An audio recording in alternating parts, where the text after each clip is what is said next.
नमस्कार साथियों, एनालाइजर में आपका स्वागत है। अधीक्षक की तैयारी आप लोग कर रहे होंगे या फिर करेंगे, जो भी आपकी स्थिति होगी। आपको याद दिला देना चाहता हूं कि इसके जो फॉर्म भरे जाएंगे 8 नवंबर तक ही भरे जाएंगे, तो समय से अपने फॉर्म को भरिए, क्योंकि फॉर्म को भरते समय कई प्रकार की दिक्कतें आ सकती हैं। उन दिक्कतों का समाधान करने के लिए भी आपके पास समय होना चाहिए। जैसे किसी का आधार कार्ड में नाम गलत है, किसी का मार्कशीट में नाम गलत है, या कुछ और चीजें चेंज परिवर्तन आप देख सकते हैं, उससे आपको समस्या हो सकती है।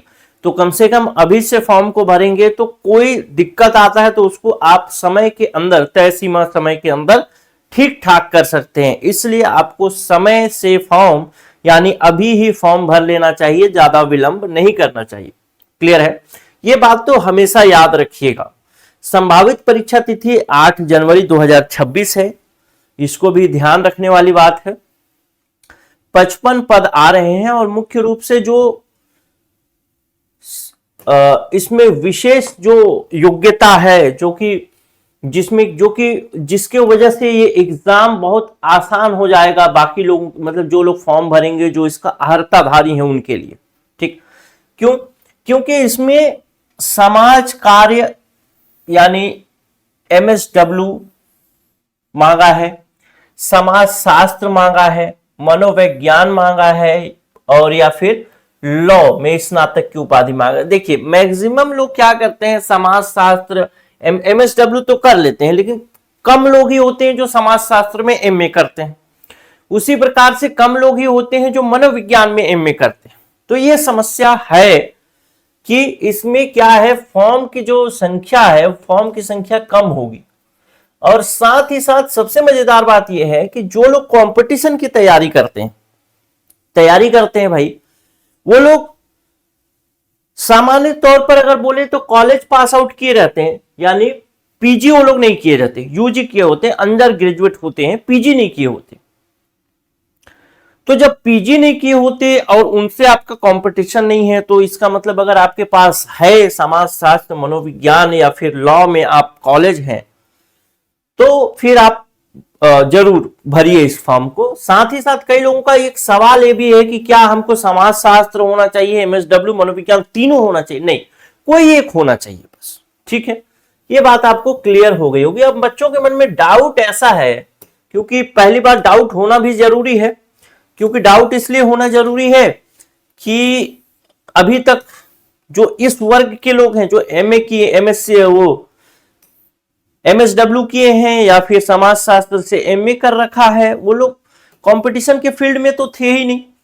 तो डाउट होना भी जरूरी है कि कैसे तैयारी होगी, कितने दिनों में क्लासेस खत्म हो जाएंगी, क्या होंगी, या हम तैयारी करेंगे खुद से सेल्फ स्टडी, तो क्या वो सफिशिएंट होगा, पढ़ पाएंगे नहीं पढ़ पाएंगे। तो एक ईमानदारी पूर्ण बात बोलूं तो सिलेबस सच में बड़ा है, और सिलेबस बड़ा होने की वजह से ही आपके मन में सवालात घूम रहे हैं कि क्या ये तैयारी कंप्लीट हो पाएगी कि नहीं हो पाएगी। अगर आप सेल्फ स्टडी करते हैं तो उसके विषय में तो मैं बहुत ज्यादा आपको नहीं कह सकता, लेकिन अगर आप हमारे यहां से कोर्स ज्वाइन करते हैं तब की स्थिति में मैं ये आपको जानकारी दे देता हूं कि हमारा टारगेट है कि जो भी सिलेबस है आपका, उस सिलेबस का कंप्लीट जो कोर्स है उसको हम लगभग 20 से 30 दिसंबर के बीच कंप्लीट कर लें। क्योंकि आपको कोर्स लेने का मुख्य, जो आप लोग कोर्स लेंगे 20 से 30 दिसंबर 2025 तक कंप्लीट कर दें। कोर्स लेने का मेन उद्देश्य क्या है आपका? आप इसलिए तो नहीं ले रहे हैं कि कोर्स की मैं पढ़ूं थोड़ा और जाऊं एग्जाम दूं, ये नहीं। कोर्स लेने का मेन उद्देश्य क्या है कि सिलेक्शन होना चाहिए। सिलेक्शन के लिए आप कोर्स ले रहे हैं, पढ़ने के लिए कोर्स नहीं ले रहे। तो अगर आपको लगभग 15 से 18 दिन पहले ही कोर्स कंप्लीट नहीं कराया जाएगा तो फिर कोई मतलब ही नहीं है। 15 से 18 दिन पहले आपकी तैयारी कंप्लीट हो ही जानी चाहिए, और उसके बाद फिर आपके रिवीजन का समय होना चाहिए। क्लियर? अभी जो हमारा क्लास चल रहा है इसके अंतर्गत, वो हम लोग मैं बात कर रहा हूं, अभी जो क्लास चल रही है उसमें हम अभी बात कर रहे हैं। इसमें पढ़ाई में अगर आप देखें तो मैं अभी पढ़ा रहा हूं सूचना का अधिकार अधिनियम 2005 से क्लासेस शुरू हुई हैं, और इसके बाद फिर जो दूसरी क्लास आने वाले सूचना के अधिकार अधिनियम 2005 के बाद वो होगा मानव अधिकार संरक्षण अधिनियम जो 1993 का है। ये वाला हम लोग इसके बाद पढ़ने वाले। ठीक, अब क्लासेस देखिए, कहीं पर आप पढ़ते हैं या फिर हमारे यहां पढ़ेंगे, चाहे कहीं पर भी पढ़ें, जो भी है, क्लासेस जो होता है, किसी भी क्लास को देखें, किसी भी कंटेंट को देखें, किसी भी पढ़ाई को देखें, उसमें मुख्य रूप से दो तरीके की चीजें होती हैं। पहला, किसी भी मतलब सिलेबस में किसी भी टॉपिक में, जैसे यही हो गया, मान लेते हैं आरटीआई हो गया, सूचना का अधिकार। इसी आरटीआई में देखें तो इसमें मुख्य रूप से दो तरीके की चीजें होती हैं। पहला चीज होता है जिसको आप लोग बोलते हैं फैक्ट, और दूसरा चीज होता है जिसको आप लोग बोलते हैं कंसेप्ट। फैक्ट जिसको हिंदी में बोला जाता है तथ्य, और कंसेप्ट जिसको हिंदी में बोला जाता है अवधारणा। क्योंकि ये पद ऐसा है, मतलब जानदार और जबरदस्त पद है। इस पद के लिए अगर आप एलिजिबल हैं, समाजशास्त्र, एमएसडब्ल्यू या फिर साइकोलॉजी से एमए है, या फिर लॉ से आप पीजी वो है, लॉ किया हुआ है आपने, स्नातक हैं, तो ये पोस्ट के लिए आप घबराएंगे, मतलब वो करेंगे, पछताएंगे बाद में कि मैंने इसको क्यों नहीं भरा, मुझे भरना चाहिए था, ऐसा टाइप का। ये बाद में होगा, अभी तो नहीं होगा। ठीक, तो दो तरीके, दो भाग होते हैं किसी भी परीक्षा के या फिर किसी भी टॉपिक के। एक होता है तथ्य और एक होता है अवधारणा। तथ्य को अमूमन याद करना पड़ता है और अवधारणा को आपको समझना पड़ता है। जब आप उस अवधारणा को समझ जाते हैं तो तथ्य याद करने में थोड़ी आसानी हो जाती है। क्लियर होगा? जब आप उसके कंसेप्ट को समझ जाएंगे तो फैक्ट को याद करना आसान हो जाता है। लेकिन अगर फैक्ट याद करें तो बड़ा मुश्किल होता है। और अगर किसी प्रकार से आप किसी भी तरीके से अगर स्टोरी आदि के माध्यम से आपको पढ़ाया जाए तो फैक्ट को भी याद रखना आसान हो जाता है। उसके लिए भी बहुत ज्यादा मेहनत करने की आवश्यकता नहीं होती। देखिए, जब भी कोई क्लास चलती है, हमारे यहां भी अलग अलग प्रकार के शिक्षक आते हैं। छत्तीसगढ़ में खासकर ऐसा ट्रेंड रहता है पढ़ने का बच्चों का कि उनको ये चाहिए कि प्रश्न कहां से आएगा वो बता दो। ये तो मैं बता सकता हूं, ये बताना बहुत आसान है। क्यों बताना आसान है? क्योंकि इसमें फैक्ट आपको बोलते जाऊंगा, उस फैक्ट को आप लिखते जाएंगे। अवधारणा पर विशेष फोकस नहीं होगी, तब जाके वैसी क्लास बन सकती है कि क्लास प्रश्न कहां से आएंगे वो बताइए। लेकिन सवाल आपका गलत है। प्रश्न कहां से आएंगे सवाल ही गलत है, प्रश्न कैसे बनेगा ये सवाल सही है। यानी हम सही कैसे कर पाएंगे एग्जाम हॉल में? मुख्य मुद्दा तो एग्जाम हॉल में सही करने का ही। तो कहां से आएगा वो तो एक अलग बात हो गई, उसको छोड़ सकते हैं आप। प्रश्न बनेगा कैसे, इस पर आपको फोकस करना चाहिए। दो तरीके की क्लासेस मुख्य रूप से जब हम पढ़ाता हूं या फिर बच्चे जो स्टूडेंट अलग अलग टीचर्स को देखता हूं तो वो लोग दो तरीके से क्लास को पढ़ाते हैं। एक क्लास होता है जिसमें आपको, वैसे दोनों तरीके की क्लास में अगर आप देखेंगे तो पहली बात अवधारणा और फैक्ट दोनों पढ़ाया जाता है, यानी जो कंसेप्ट होता है और फैक्ट दोनों पढ़ाया जाता है। दूसरा क्लास आप ले सकते हैं जिसमें आप जिस तरीके का पढ़ना पसंद करते हैं कि जैसे फैक्ट पढ़ा दिया जाए, ये चीज बताता है कि प्रश्न कहां से आते हैं।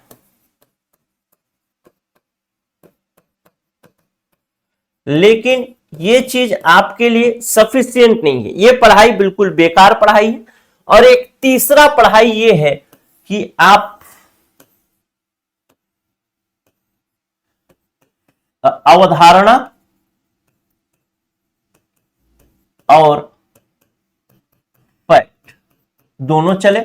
यहां पर अवधारणा जो है उसको तो समझ ही रहे हैं, लेकिन फैक्ट को आपको याद करना पड़ रहा है। और यहां पर भी चूंकि कंसेप्ट कुछ नहीं होगा तो फैक्ट को क्या करना पड़ेगा, याद करना पड़ेगा। लेकिन एक तीसरे तरीके की क्लास ऐसी होगी जिसमें आपको फैक्ट को याद नहीं करना पड़ेगा। जब याद नहीं करना पड़ेगा तो जाहिर सी बात है कि एक क्लास समय ज्यादा लेगा। अब आप एक चीज आपसे मैं पूछना चाहता हूं, एक 2 घंटे की क्लास है, एक ऐसा टॉपिक पढ़ना है जिसमें 50 फैक्ट है। इसमें एक 2 घंटे की क्लास है, पहला टाइप का क्लास 2 घंटे का क्लास है, इसमें आपको 50 फैक्ट लिखवा दिया जाए और आप इसे याद कर लें। तो याद करने में 50 फैक्ट को याद करने में कितना समय, कितना बार रिवीजन करना पड़ेगा, ये आप सोच लीजिए। एक दूसरा क्लास ये भी तरीका हो सकता है कि यही 50 फैक्ट है, जिसमें ये क्लास होगी 4 घंटे की, लेकिन 4 घंटे में लगभग 45-46 फैक्ट जो है वो आपको क्लास में ही याद हो जाए, तो आपको केवल और केवल 5 या 6 फैक्ट ही याद, 4 या 5 फैक्ट ही याद करना पड़ेगा। लेकिन क्लास जो होगी थोड़ी लंबी होगी, 4 घंटे की। ऐसा क्लास पढ़ाना थोड़ा कठिन होता है, मुश्किल होता है, तो अमूमन पढ़ाने वाले फैक्ट को पढ़ा के निकल जाते हैं, थोड़ा बहुत अवधारणा बता के निकल जाते हैं। लेकिन मेरा टारगेट ये रहेगा आपको क्लास के दौरान कि आपको इसको दोबारा ना पढ़ना पड़े किसी भी हाल में। एक बार पढ़ा, 4 घंटे की क्लास है, लेकिन उस 4 घंटे की क्लास में जो 40, 45, 50 फैक्ट थे, उस 50 फैक्ट में से लगभग 90% फैक्ट आपको उसी क्लास में याद हो जाए, दोबारा उसको पढ़ना ना पड़े। बहुत आसान है, याद करना बहुत मुश्किल काम है अगर आप केवल याद करने को फोकस करेंगे तो। लेकिन अगर आप इस तरीके से थोड़ी लंबी क्लास में पढ़ेंगे तो ये बहुत आसान काम है। तो मेरा जो क्लास है वो इस तरीके का है, बाकी आप डिसाइड कर सकते हैं। आपको अगर इस तरीके का क्लास पसंद है कि 2 घंटे की क्लास हो, आपको फैक्ट को बता दिया जाए, आप उसको लिख लें और याद कर लें, तो इसको याद करने में कुछ नहीं तो आपको 10-12 घंटे तो लगेंगे ही लगेंगे। 10-12 घंटा समय देना ही देना पड़ेगा, और इसमें आपको केवल 4 घंटे ही समय देना है, बाकी आपको खुद ही याद हो जाएगा।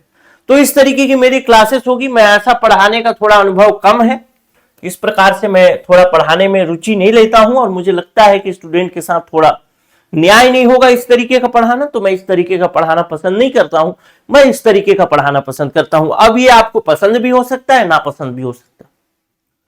अब जिसको पसंद हो सकता है वो चाहे तो ज्वाइन कर सकते हैं, जिनको पसंद ना हो तो ये इस तरीके की क्लास मेरे पास मतलब मैं नहीं पढ़ा पाता, ये मेरी हो सकता है कमी होगी, लेकिन जो है सो है। ठीक, तो ये तो रहा क्लास का तरीका, और लगभग 30 दिसंबर तक हम चीजों को खत्म करने की कोशिश करेंगे, और 30 दिसंबर के से पहले खत्म हो जाए तो एक बार रिवीजन भी हो जाए।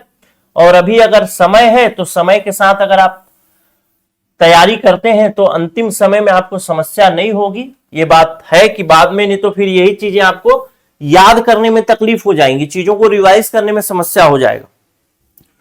और चूंकि मेरी क्लासेस थोड़ी बड़ी होंगी, क्योंकि मैं चाहता हूं कि आपको चीजें लंबे समय तक याद रहें, आपको याद करना ना पड़े, तो थोड़ा स्टोरी आदि का यूज करता हूं मैं, तो उस वजह से थोड़ा लंबा हो सकता है और मेहनत लगेगा उसमें। चूंकि ये पढ़ाई जो है वो सिलेक्शन के लिए पढ़ाई है, ये पढ़ाई बस पढ़ाई के लिए पढ़ाई नहीं।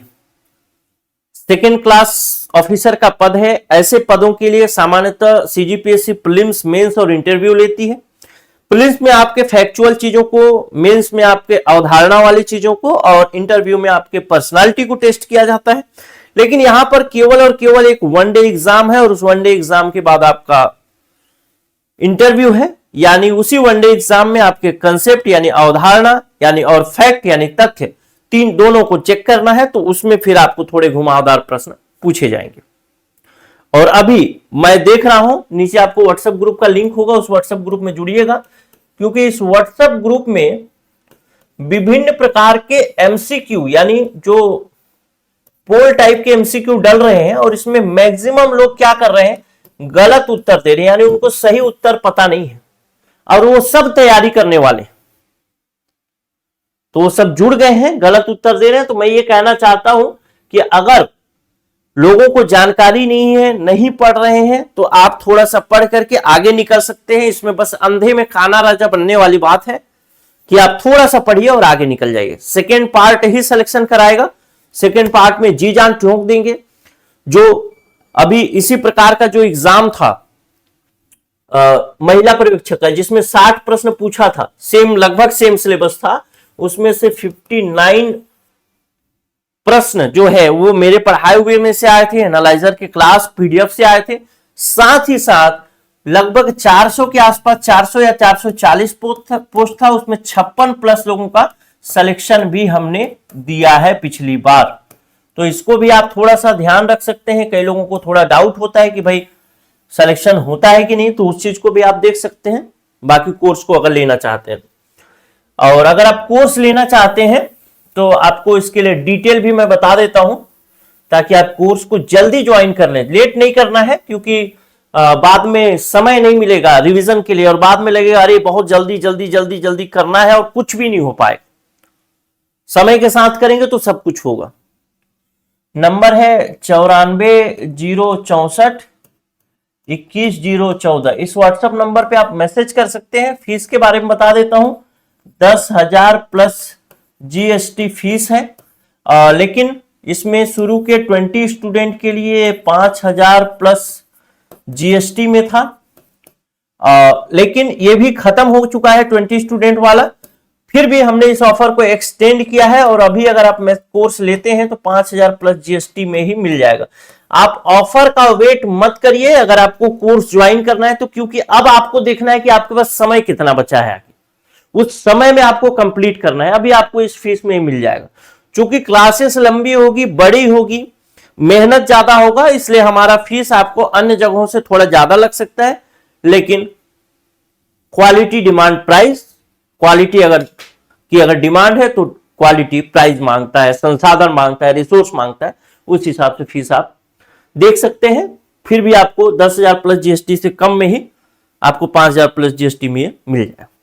इस नंबर पर व्हाट्सएप कर सकते हैं, और मिलता हूं किसी अगले वीडियो में। नमस्कार, जय हिंद।